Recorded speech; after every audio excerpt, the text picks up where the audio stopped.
Welcome back, my beautiful friends. You're listening to A Moment of Zen right here on 710 WOR, the voice of New York, iHeartRadio. I'm your host, Zen Sams. Up next in our Business and Buzz segment brought to you by Revere Securities, we're featuring our regular contributor, Kyle Wool, non-executive chairman at Revere, along with book author, entrepreneur, and LinkedIn expert, Dennis Koutoudis. Today, we're chatting about the power behind building a solid ecosystem of followers and loyal supporters for your business and the importance of transparency in the financial services sector. From the financial services industry to restaurants and fashion brands, appeasing your customer is key. What we know is that the power of social media and a strong online presence is critical to building brand trust and loyalty, especially in the business world. Whether you're a wealth manager, a trader, a banker, an analyst, a doctor, a venture capitalist, an artist, or even a small business owner, consumers need and crave connectivity. And connectivity breeds community. And community breeds loyalty. And loyal customers, well, they feed the bank account. It's all intertwined. The pandemic transformed social media from a way of communication to the way of communication. That means social selling is now selling. LinkedIn, Twitter, Instagram, Facebook, TikTok, and YouTube aren't just about influence, they're about branding, marketing, and sales. The top sellers rely on them in an all out effort to grow business. Why? Well, just like you likely buy online, over 25% of young Americans up to age 35 buy directly from social media channels and make their decisions based on those social trends. This is the new normal. For leaders and entertainers in the business world, the need to connect with peers and customers digitally has never been more imperative. Welcoming now to the show are my amazing friends, Kyle and Dennis. Welcome to the show, gentlemen. Thank you. Thank you. Thank you very much. All right, Dennis, I'm going to start with you. Dennis, you and your beautiful wife, Emily Pappas, have been featured in Forbes, Fortune, CNN, CBS, Huffington Post, Entrepreneur, NASDAQ, LA Weekly, and so many other international publications. And I'm stressing this. To date, you have reached millions of people and influenced or directly helped thousands of companies accomplish their unique professional goals through basically your vast expertise and knowledge of social media. Explain to me why social media presence in the business world, especially on LinkedIn, is the new wave for many CEOs and experts when it comes to leads, hiring, and interacting. Right. It's crucial to be on social media nowadays because that's where everybody is. All day long. I see profile. They're online all the time on LinkedIn. So it is where they are. They live inside social media. Many of these professionals, on LinkedIn all the time. So this is a crucial presence on LinkedIn is vital so that you stand out from this ocean of peers. Let's call them competitors even. You need to stand out. And how do you stand out on LinkedIn? Each and every section of your profile needs to stand out. It needs to grab attention. It needs to be a magnet. They read, for example, the first sentence of your summary section. It needs to make them want to read more about you, learn more about what you do, and be interested. So also how to utilize social media, and LinkedIn in particular, is crucial. It's okay to have a nice presence, with very powerful SEO, but also you need to be proactive, get on the radar of the right people in the right way, speak the right language, the language of LinkedIn, let's say, for example, and then have in mind to network first and then sell. Not go for the sell immediately, because people get bombarded with sales messages all day long. The last thing they want is another pitch on social media. So network first, offer value, and then sale will come naturally. I love it. Great words of wisdom, my friend. Words of wisdom. Kyle, you, my friend, have been appearing regularly on our platform as a distinguished contributor and expert. You recently were written up in this month's issue of Metropolitan Magazine with Kathy Ireland on the cover, as well as 25A and West Palm Beach magazines, as well as a top performing financial advisor and influencer in the business services sector. You were also recently featured on Maria Bartiromo's Fox show. You seem to always be in the spotlight. Talk to me about the importance of transparency in your business and why you choose to be so accessible and public. Well, I think everything Dennis just said is true. it's a different world right now. It's not the world of print media of the last generation. And I think it goes back to like the book about IBM, Elephants Can Dance, right? And I think Wall Street really needs to get out there and understand what's going on. This next generation of wealth, when you look at this, where the money's coming from now, these are younger people that are investing in pre-IPOs into technology companies, into AI companies, and they're not going to go out there and go knock on the door on Main Street at an Edward Jones office. And nothing against Edward Jones, but I think you need to get out there in the social media. I think you have to position yourself in the right way, whether it's in Metropolitan Magazine, whether it was me being in Leaders Magazine the month before, or getting out there. And when you have 10 million viewers on Mornings with Maria, that's not a bad place to be either. But I do think you need to get out there, position yourself continuously, and be in front of the audience that you want to be in front of, your target audience. Yeah, without a doubt. The target audience is extremely important, which is interesting because on WOR, this very 100-year-old station that we're talking on right now, the Revere Securities commercials get dropped over our morning drive, over 1.1 million listeners. And people always say to me, I hear Revere advertise all the time. They must be trusted. They're still in business. They're thriving. I see them profiled on NASDAQ and all these amazing publications. So you are 100% right. You guys are doing something incredible.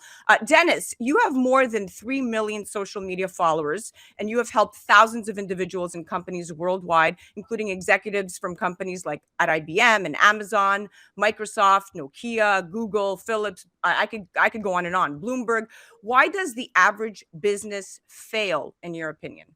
Well, sales have a lot to do with that. Whether they in my opinion, a big reason why businesses fail nowadays is because they don't know how to become modern sellers, to tie it in with what we're talking about right now. So you've got some people, usually of the older generations, that are a bit resistant to change and to adopt social media into their strategies in the right way, even. So I think this is the main reason, utilizing the new way of sales, becoming modern sellers. They're sticking up to the old ways of doing things. Is like, trying to do something that doesn't work and trying to do it. There's a saying for that in I believe, doing something, the definition of insanity, doing something over and over again and expecting different results. This is what I believe happens nowadays. And they haven't really, become modern sellers, utilizing social media and digital channels the right way. That makes total sense. And modern sellers is at the core of everything we're talking about, with followers and building a community and a strong ecosystem. Kyle, when you hear of yet another celebrity undone by a dubious financial advisor, it's important to remember that this can happen to anybody, right? And it's no joke when it does. Money is hard earned. Investing takes risk. To lose it all because of an advisor with greedy motives can ruin more than just your bank account. It could ruin your life. So I say avoid disaster from the onset, right? You have to do your homework. What is your advice in choosing the right professional to guide you? I think it's very important to look at someone's background. I think it's important to look at where they've worked, what their professional history has been, and also to get to know them personally and get references. I think it's very important. Like for myself, for example, I'm not saying I'm the perfect person, but if someone wanted to do financial advisement work with myself, I was at Oppenheimer for 10 years. I was at Morgan Stanley for 8 years. At that point in my career, I decided it behooved myself and my clients for me to go ahead and move and buy my own firm and grow my own firm. I think when you have that kind of track record, if you see someone who worked at the larger wirehouses for a long period of time, or if someone worked at a smaller registered investment advisory, but a well-known one like Dynasty or Rockefeller, you can take some comfort in that. I think if someone's working out of their own house and they've never really worked at a professional institution, doesn't mean there's anything wrong with that. But you might want to do a little bit more due diligence in that kind of situation. I think it's very important. But I do think also to check people's references. Maybe say, listen, can I talk to 3 or 5 of your clients that you've had for more than 5 years? I think that's important. That's great advice. To hold people accountable as well to do your due diligence, do your homework, get references the way you would get references for a babysitter to watch your most precious thing in the world, your child, right? So it's the same thing with your bank account. So absolutely. And a financial advisor helps you manage your money, while a financial planner helps with long-term goals such as retirement. And I also just want to point out to people listening, if the advisor is not selling funds, in my opinion, stocks or registered products, they may have little to no training and no accreditation. So the first thing to check is if your advisor has professional training and is accredited. And working with a financial advisor can truly improve your net worth. I know all your clients are thriving, but I always tell people, ensure you choose an accredited professional that you have a good rapport with, and one that has high praise from clients, just the way I know you do, Kyle. All right, this is a two-way question, and this is my last question for the both of you, and I'll let Dennis answer it first. So Dennis, the search interest for the term LinkedIn has increased more than 212% in the last 12 years. And when it comes to interesting LinkedIn statistics and LinkedIn facts, there's a surprising abundance. Okay, so LinkedIn now has 830 million members with over 58 million registered companies. Of those LinkedIn users who are frequently engaging with the platform, 40% access it on a daily basis, clocking up to 1 billion interactions every month. However, LinkedIn is used sparingly, so you only have a few minutes to make an impact. Users, Dennis, only spend about 17 minutes on LinkedIn per month. Interesting. So additionally, you have 44% of LinkedIn users that are taking home more than $75,000 a year, which is above the national median in the US. Why is it so important for experts and CEOs to trend right there on LinkedIn, and do public displays of accomplishment matter? Yes. Of course, it is very important for them to be there. Of course, their target audiences, like you said already, are in there. So they need to get on the radar of their target audiences. They need to be on LinkedIn, and they need to have a solid presence, SEO, and they need to know how to utilize LinkedIn in the right way. So, of course, showcasing your accomplishments online matters considerably, because that elevates your credibility, your authority, your social proof. And like we said in the previous question that you asked, Kyle, it's crucial. It will be another element that will increase the credibility of the individual inside there. Like a Google search, for example. If they Google Kyle, they will see so many things online, on Google there. So that's very important. People, when they Google you, what do they see? Yes, So very important. LinkedIn is there. Yeah. So Exactly. Kyle, public displays of accomplishment, do they matter? And what's your opinion about LinkedIn? Yeah, I think it's been a real learning curve for me personally over the last 2 years since I left Morgan Stanley and I went to Revere Securities to kind of head up the firm. And I'm much more forward thinking than I think the people that ran the firm before. They were kind of older and stodgier, and they're very good friends of mine still.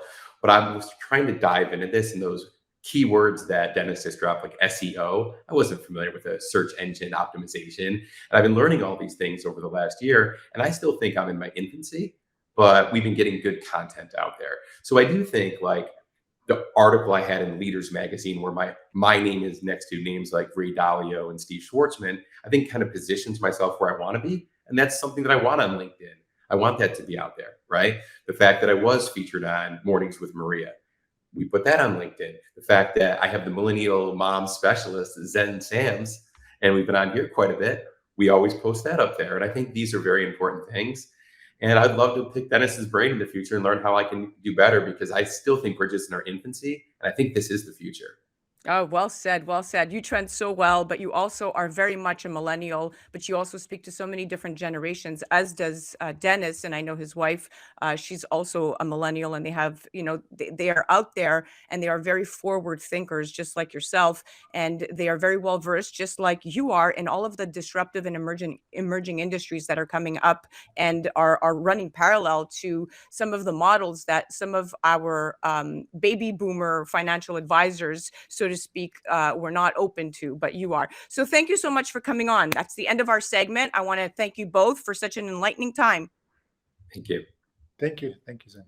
That was our Business and Buzz segment brought to you by Revere Securities. That was Kyle Wool, non-executive chairman at Revere Securities. Definitely head to their website, reveresecurities.com, and definitely check out Dennis Koutoudis. You can check him out on the gram or at LinkedIn at Dennis Koutoudis, or head to linkedsuperpowers.com. You're listening to A Moment of Zen right here on 710 WOR, the voice of New York, iHeartRadio. We'll be right back after this.